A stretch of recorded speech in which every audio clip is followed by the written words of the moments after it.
જય દ્વારકાધીશ। તો મારા નવા વિડીયોમાં બધાનું હાર્દિક સ્વાગત છે મિત્રો। તો આજે આપણે આવી ગયા છે ગોપનાથ મહાદેવના આંગણે।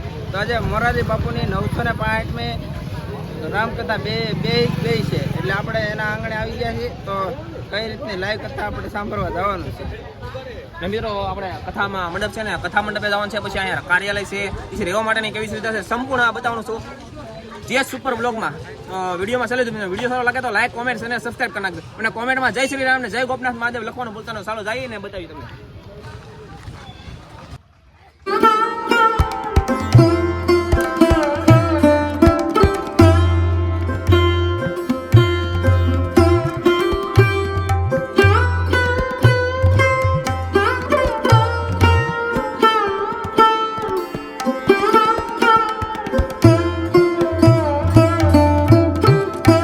મિત્રો અત્યારે આપણે કથા મંડપમાં પહોંચી ગયા છીએ।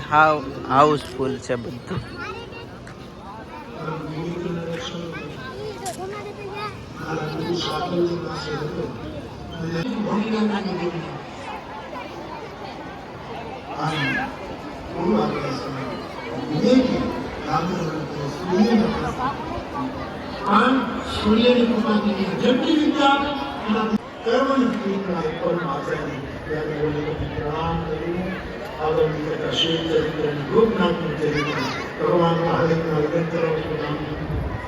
કાલે આપણે કરશું આજની કથાની વિરામ આમ થોડી વાર બેસી રહેજો, એનું બેસી રહેજો।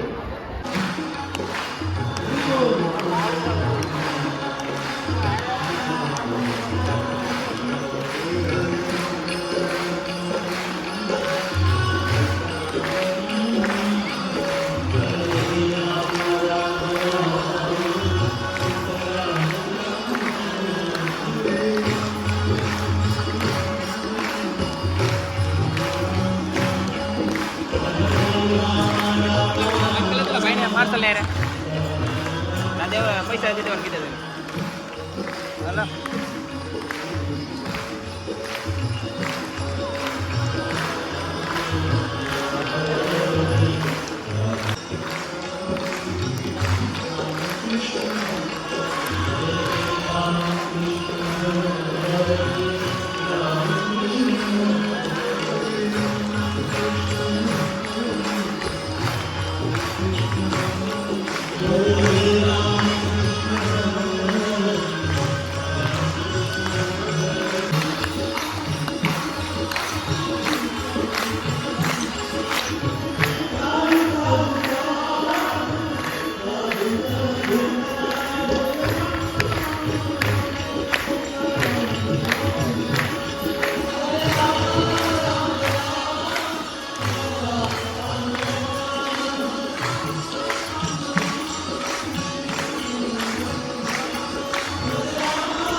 આપણે આ ગોપનાથના આંગણે આવી ગયા છીએ રામકથા સાંભળવા માટે. તો આપણને મળી જશે કૌશિકભાઈ. ગોપનાથના આંગણે રામકથાનું આયોજન છે. તો ભાઈની ચેનલમાં તો તમે વિડીયો જોયો જ હશે ઓલરેડી, પણ ખાસ તો ભાઈની આ યુટ્યુબ ચેનલ છે અને સબસ્ક્રાઈબ ન કરી તો સબસ્ક્રાઈબ કરી લેજો અને કમેન્ટની અંદર જય શ્રી રામ લખી નાખજો. અને એકવાર અવશ્ય આવજો, બાપુની કથા સાંભળવા સરસ મજાનું આયોજન છે. બાકી ભાઈને સપોર્ટ કરતા રહેજો બધું.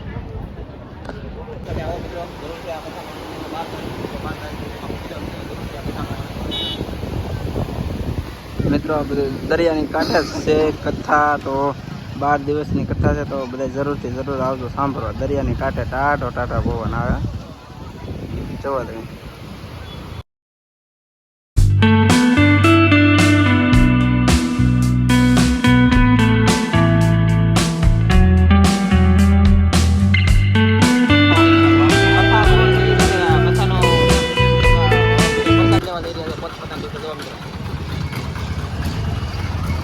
આ બધું મેળો છે જો.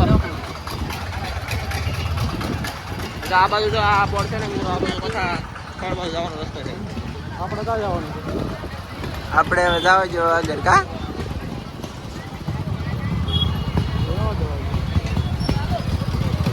મિત્રો આ બાજુ જો વિરાટ ધામ રામકથાના ઉતારાનો રાખેલા છે આપણે જોડે.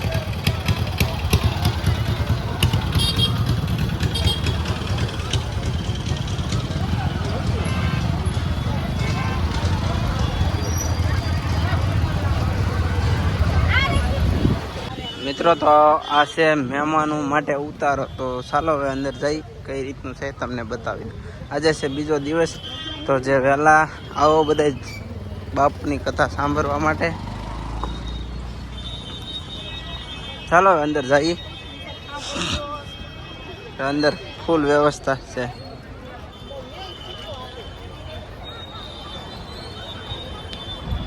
વીઆઈપી રસોડું.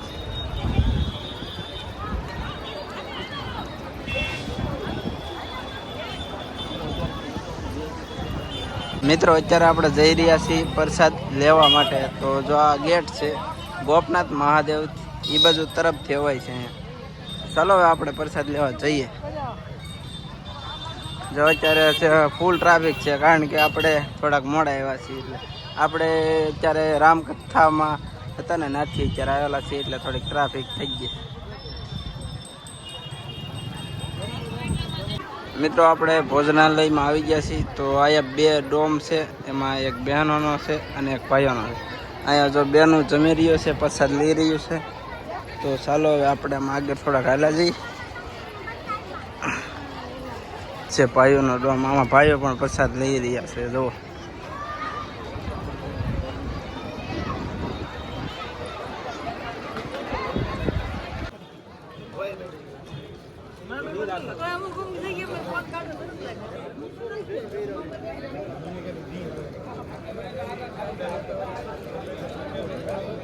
હાલો ડાયરેક્ટ મારી ચેનલમાં લાડવો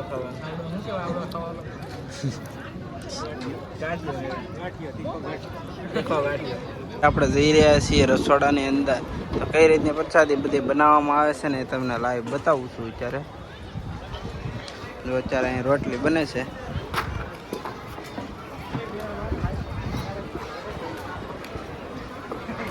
કઈ રીતની રોટલીમાં ઘી ચોપડે જોવો તમે.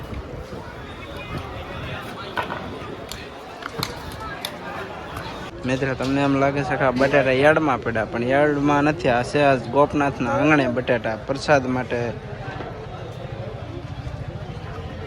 આ છે બધો મસાલો.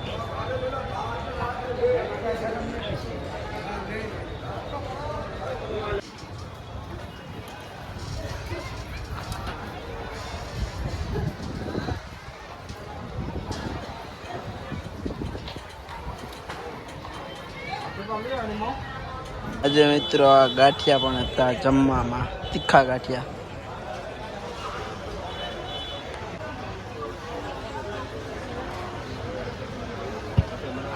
મિત્રો આ તમને એમ લાગે કે બકાલું છે ને યાર્ડમાં છે, પણ યાર્ડમાં નથી. આ છે ને ગોપનાથ મહાદેવના આંગણે છે. આજે પ્રસાદમાં વપરાઈ રહ્યું છે. તો તો મિત્રો આ તો ગોપનાથ મહાદેવના રામકથા જ્યાં બે રહી એનો વિડીયો હતો. તો બાકીનો આપણે વિપુલભાઈ કહીશું. તો મિત્રો તમે પણ શું વાટ જોઈ રહ્યા છો? તમે પણ આવો મિત્રો, 12 તારીખ સુધી આ રામકથા છે, તો અવશ્ય ને અવશ્ય આ રામકથાનો આનંદ માણવા આવો અને જરૂરથી આવા પ્રસાદ લેજો, રામકથાનો આનંદ માણજો અને ગોપનાથ દાદાના દર્શન પણ કરજો ઘર બેઠા. તો ચાલો, વિડીયો સારો લાગે તો લાઈક, કોમેન્ટ અને સબસ્ક્રાઈબ કરી નાખજો. બાકીનો આ ગૌતમભાઈની ચેનલ GH સુપર વ્લોગ છે, તેની ચેનલને હજી સુધી તમે સબસ્ક્રાઈબ કર્યો તો સબસ્ક્રાઈબ કરી નાખો. અને આવા આ ચેનલમાં તમને વિડીયો જોવા મળશે. અને મિત્રો આ ગૌતમભાઈની બીજી પણ એક ચેનલ છે, મોવા માર્કેટિંગ યાર્ડ, તે ચેનલ છે, તેને પણ સબસ્ક્રાઈબ કરી નાખજો. ચાલો આપણે મળીએ બીજા વિડીયો સાથે. ત્યાં સુધી જય માતાજી, જય બાપા સીતારામ બધા મિત્રોને.